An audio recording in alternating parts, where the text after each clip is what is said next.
Good morning and a very warm welcome. You're watching Janata Television and this is the English Bulletin with me, Sushant Dhakal. The top stories first. Hearing on Lower House resolution completed. Supreme Court to give verdict on July 12th. Election Commission releases its election schedule. Party registration open until July 30th. MPs raise a wide range of issues in Upper House meeting, draw government's attention to monsoon-induced disasters. Afghan soldiers flee to Tajikistan after Taliban clashes. Nearly 1,600 soldiers have crossed the border. And Federer reaches Wimbledon quarters. Djokovic continues bid for record equaling 20th title.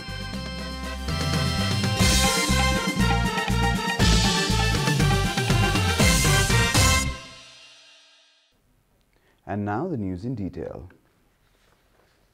The hearing on writ petition filed against the dissolution of the House of Representatives at the Supreme Court concluded yesterday. The hearing on the case took place before the Constitutional Bench led by Chief Justice Cholendra Shamsher Rana and Justices Deepak Kumar Karki, Meera Khadka, Ishwar Prasad Khatiora and Dr. Anand Mohan Bhattrai. The court is slated to announce its verdict on case on July 12th. Altogether, 30 writ petitions have been filed against the dissolution of the House of Representatives. On May 22nd, President Vidya Devi Bhandari had dissolved the House of Representatives and announced midterm elections for November 12th and 19 upon the recommendation of the Council of Ministers.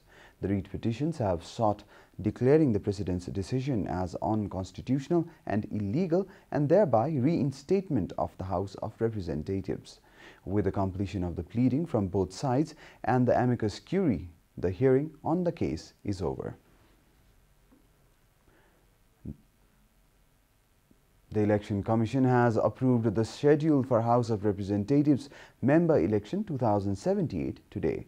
The schedule motions the details of midterm election slated for November 12th and 19th. According to Election Commission spokesperson Rajkumar Shrestha, time for registration of political parties fixed for July 15 to July 30th.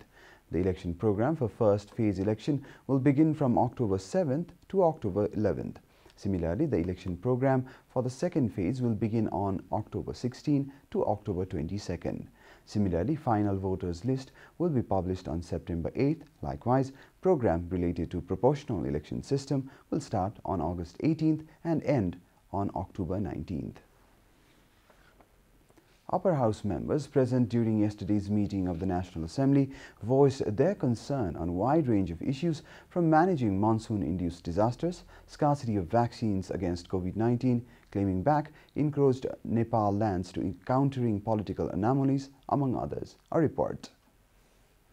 The Upper House members drew the attention of the government to ensure smooth supply of vaccine against COVID-19 and provide such to the senior citizens, people with disabilities, among others disadvantaged communities. Leaders of Janata Samajwadi Party called for rescue, relief and resettlement operation for those hit hard by monsoon-induced disasters such as flood, landslide and inundation, among others. Similarly, parliamentarian Kimlal Debkota spoke of the need for the government to make effective efforts to take back the encroached Nepali lands. He argued that we could not safeguard the constitution unless there is honesty and integrity among the leaders. Nepali Congress Driga Narayan Pandey underscored the need for unity and national consensus between Democratic and Republican parties. CPN Maoist Center's Chakra Prasad Snehi demanded impartial probe into the mysterious death of Asmita Dhami, 26 of Daryldura district, who was working at a primary health post. This is Janata Bulletin. We'll be right back after a short break.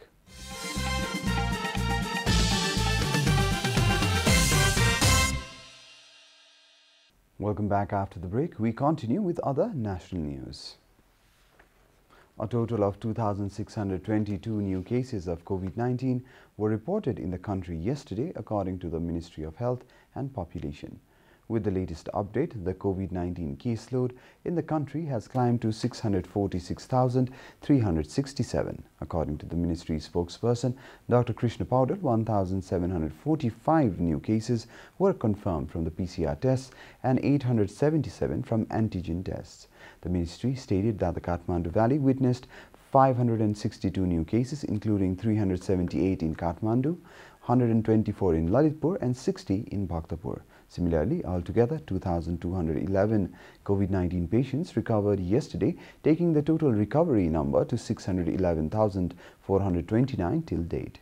With the latest update, the country now has 25,690 active cases of the coronavirus. Likewise, 23 people succumbed to the infection yesterday. The death toll from COVID-19 has climbed to 9,248. And now the news from the economic front.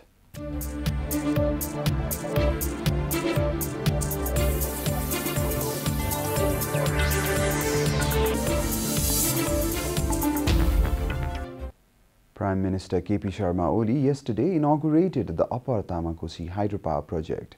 The National Pride project was inaugurated virtually amidst a function organized at Prime Minister's official residence, Balwatar.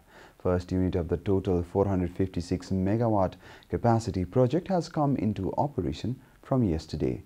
The project, with 6 units, has set a new milestone in the evolution of hydropower development of Nepal. This is so far the largest project which has been completed with domestic financing. Power generation was delayed due to natural disaster and other reasons. The remaining 5 units will be operated in a gradual manner.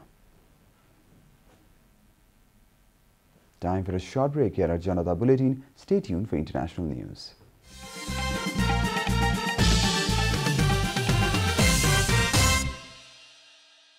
Welcome back, and now the international news.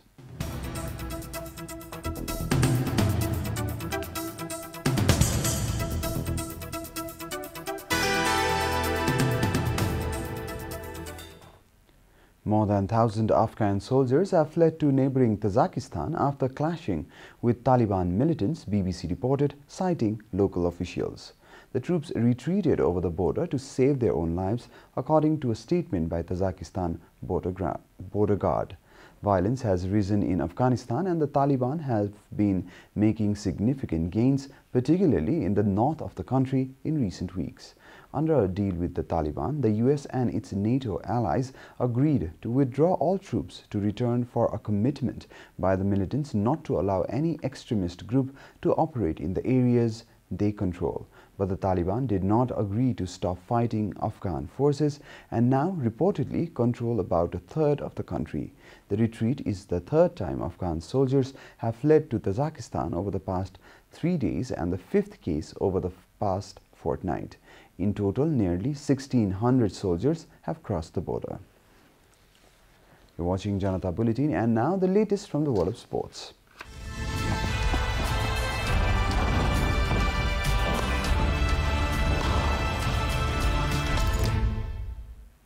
Eight-time champion Roger Federer followed top seed Novak Djokovic into the Wimbledon quarterfinals as both eased through their last 16 matches. Djokovic, 34, continued his bid for a record-equaling 20th men's Grand Slam title with a 6-2, 6-4, 6-2 win against Chile's Cristian Garin. Federer, who holds the record alongside Rafael Nadal, later won 7-5, 6-4, 6-2 against Italy's Lorenzo Sonego. The Swiss will face second seed Daniil Medvedev or Poland's Hubert Hurkacz. Djokovic will play Martin Fucsovics in the last 8 after the Hungarian beat Russian 5th seed Andrei Rublev. The Serb will now contest his 50th Grand Slam quarterfinal with only 39-year-old Federer ahead of him after the Swiss reached his 58th. We are at the end of Janata Bulletin, and the headlines once again. Hearing on lower house resolution completed. Supreme Court to give verdict on July 12. Election Commission releases election schedule. Party registration open until July 30th. MPs raise wide range of issues in Upper House meeting. draw government's attention to monsoon-induced disasters. Afghan soldiers flee to Tajikistan after Taliban clashes. Nearly 1,600 soldiers have crossed the border.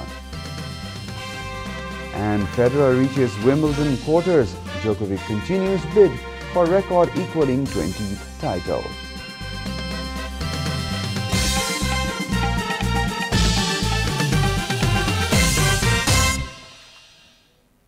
And that's all from the English News Desk for today. You can follow Janata Television and our programs on various social media platforms, including on our website, janatasamachar.com. Keep watching Janata Television. Namaste.